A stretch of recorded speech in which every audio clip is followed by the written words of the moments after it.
Do you think that actually is reflective of where we need to be heading, which is toward patients taking care of themselves and us guiding them along the way? Yes. Thank you. There's another one there. Well said. Yeah, one here and then over here. In the context of diversity, I'm wondering what it means to make good promises. And if we are seeking mutual well-being, what are the responsibilities of the professional to attend to the demands of diversity in making good promises? It's really good. Any response to that would be crazy. You're exactly right. That's the question that we can't ever let go of. The question matters much more than any answer I could give to that. It's exactly on point. And how do we remember that, though? How do we build that into our thinking in different ways? You will probably comment. Herb Perkins is one of our sages. We'll hear a little bit more from him. But how do we build that in so that it's not pushed aside by the pressures of daily? Right. That's exactly right. Right. Dawn? Thanks so much for such a great talk. One of the a couple comments you made really struck me. I had the opportunity yesterday to listen to Sean Aker out of Harvard talk about positivity and happiness, sort of words in the neighborhood of joy, as you indicated. And he left us with several tools that we could leave with around how to improve happiness and like gratitude and meditation and things like that. And you also made a comment about sort of protecting the spirit. And so based on that and being rather action-oriented, I was wondering if you could comment on, are there similar tools that you can recommend to professionals who might feel joy-deprived to bring themselves up in the joy vessel? And if it's similar to strategies used in other words in the neighborhood? So I don't know that I have a way for anybody to get joy, but one of the things that I do to address this sense of being a bit over my knickers in obligation in life is I keep a frenzy journal. So this is based on this wonderful quote by Thomas Merton, "The Violence of Modern Life." It's from, I'll think of the book. At any rate, the quote is, "There is a pervasive form of modern violence to which the idealist most easily succumbs: activism and overwork. The rush and pressure of modern life are a form, perhaps the most common form, of its innate violence. To allow oneself to be carried away by a multitude of conflicting concerns, to surrender to too many demands, to commit oneself to too many projects, to want to help everyone and everything is to succumb to violence.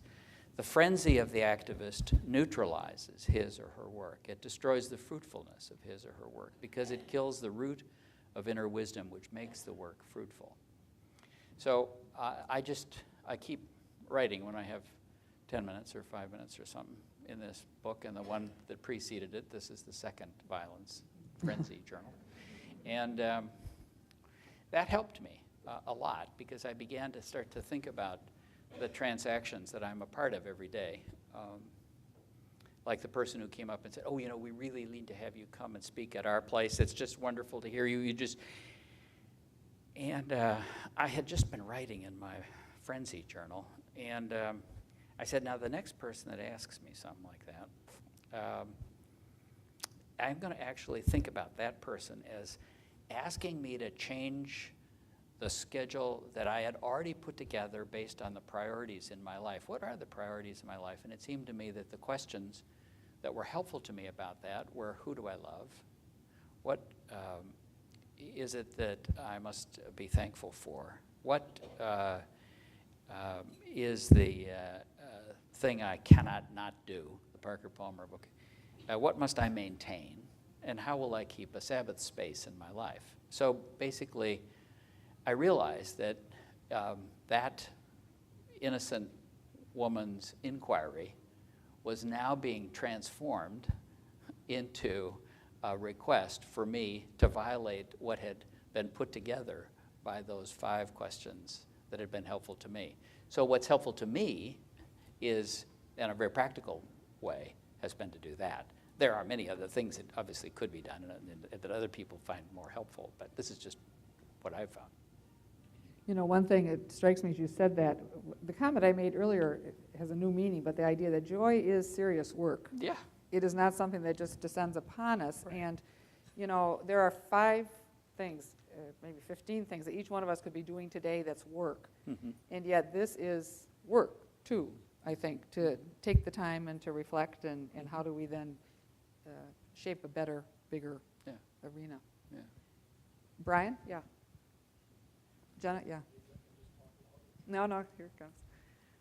Brian Anderson, I'm an ex-physician. I'd like to make a comment about the frustration and sustainability and the I and one other thing. In reflecting on my career, I think that what it took me a long time to do was to come to an understanding of self and place.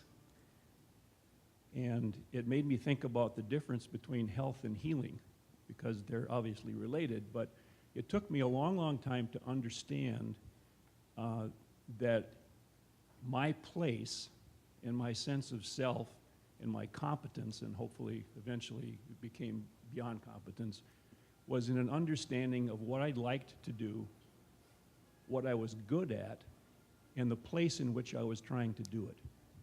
And if there was a mismatch between those, then the frustration and the ability to sustain the energy that it takes to persist was severely compromised. Absolutely. So I had to come to an understanding that without embarrassment, I was best at being a healer. That was my piece in the orchestra, was to do that little bit. But that was a very important insight for me to come to, but it took many years to do it. And when Dan made his comment about, I think it was the 10-piece menu last night, the first item on the menu was do nothing. And I thought, well, that isn't really doing nothing. It's taking the time, or out of your frenzy book, carving out a little piece each day or each week where I look at myself and my place and try to come to an understanding of how they are complementary or at odds with each other. But without that first menu item of do nothing and reflect, right, a lot of this joy stuff just doesn't happen. Right. You know, that's right. I agree. A colleague of ours, many of us here at the school, Dr. Karen Alanis, once shared a great piece of wisdom that just fits right in, I think, with what you said, Brian. You know, we often think balance means work hard, play hard. Mm-hmm. And many years ago, she pointed out to me, well, that's inadequate. Work hard, play hard, rest hard. And I had been confusing the balance. So thank you. Other comments before? Yeah. Julie Newman, Nursing Education Specialist from Mayo Clinic, Rochester. The one word that I think is missing in the neighborhood is fun. Sure. And you actually gave maybe a better name to the comment that I always have when people ask me about the work that I do. I say I'm having fun. And they look at me like I'm crazy. So now I'm going to say I'm experiencing professional joy in what I'm doing. And then they will really look at Yes, question here, comment? Hi, my name is Megan. I'm a first year in the School of Public Health. Thank you for being here today. As I read the 7 of Pentacles, I thought, when you asked us to reflect on joy, I thought, well, if, as C.S. Lewis says, joy is never in our power, how can we achieve it? And I think about things like what goes on a resume, and I'm results-oriented or I'm process-oriented. Well, I can't necessarily say I'm joy-oriented if I can't work to actively work to create it. But perhaps I can say I'm connections-oriented. And if I am connections-oriented, what does that look like? Mm-hmm. Because I think results and process are a byproduct then of that. Mm-hmm. So that's my question to you. What does that look like? Well, that's a really rich territory for me. It's pretty nervous because you guys got a break coming up. The first point is I think you're onto something really quite fundamental. And my sense is that this Norwegian, Øystein Fjellstedt and his colleague Charles Stabell have been working on value-creating models. And it's popular today to talk about value chains and things like that. Well, I think value chains apply to very little of what we do in healthcare. And they talk about value shops and value networks. And in the prospect of thinking about creating a different model for co-produced, co-created, co-designed care, I think it's about connections, and it's about this language of subscribing to one another. All this post-Facebook stuff that is sort of has a very different way that we, in fact, might engage the task of the design of care. And I thought this was kind of an otherworldly pursuit until in Sweden, I was at Jönköping in a little town in the middle south of Sweden. And I heard about this guy, Christian, who was an engineer, a Saab engineer, who was in end-stage renal disease, getting routine dialysis treatments, and one day asked the nurse educator, I'd like to learn how to do my own dialysis runs. Could you teach me? And she said, well, I can teach young nurses, I can teach you. And he learned. And then he said, if I have a 6-hour run on the machine, and in order for me to really keep a job, I have to start earlier than you guys start. You start at 8 or 8:30, and I actually would like to start my run about 5 in the morning. So I need a key to the dialysis center so I can come in and start my run. So they said, well, why would he want to trash the place? Okay, we'll give you a key. So Christian then started to do his own dialysis, and the other patients saw that and said, well, we'd like to really understand how to do that. Will you teach us? And then they started to network amongst the patients, and the patients started teaching the nurses about dialysis and runs and ways that it could be done. It's about connections. Value creation and the future of healthcare is all about what you're talking about. It isn't to say that we won't have value shops and value chains, but it's a big mistake to think that healthcare is all about value chains. That's a really narrow way of thinking about the future. So I think this business about connections is quite fundamental as we think about and redesign care. And I think what I watched, Britt Marie, the nurse educator, she's a natural at facilitating networks, at facilitating connections. She never took a course in that. She's just a natural. She hooks people up, and she enables them, and she fosters this work. And I said, geez, I bet you have a line of nurses wanting to come and work here. And she says, oh, no. They don't prepare student nurses to want to work like this. They're scared.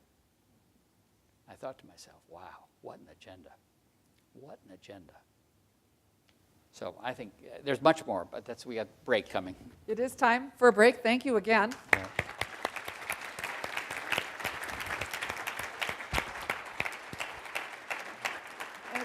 It's very appropriate that one of our students from public health raised the question of connections. We're working to see if we can't set aside 3 or 4 tables over lunch for the students of the different disciplines and backgrounds to sit together and sort of talk with each other, because we think that would be a great way to start connections that could then last through your professional career. So look for signs that say students. And now we'll take a break, all of us out there together.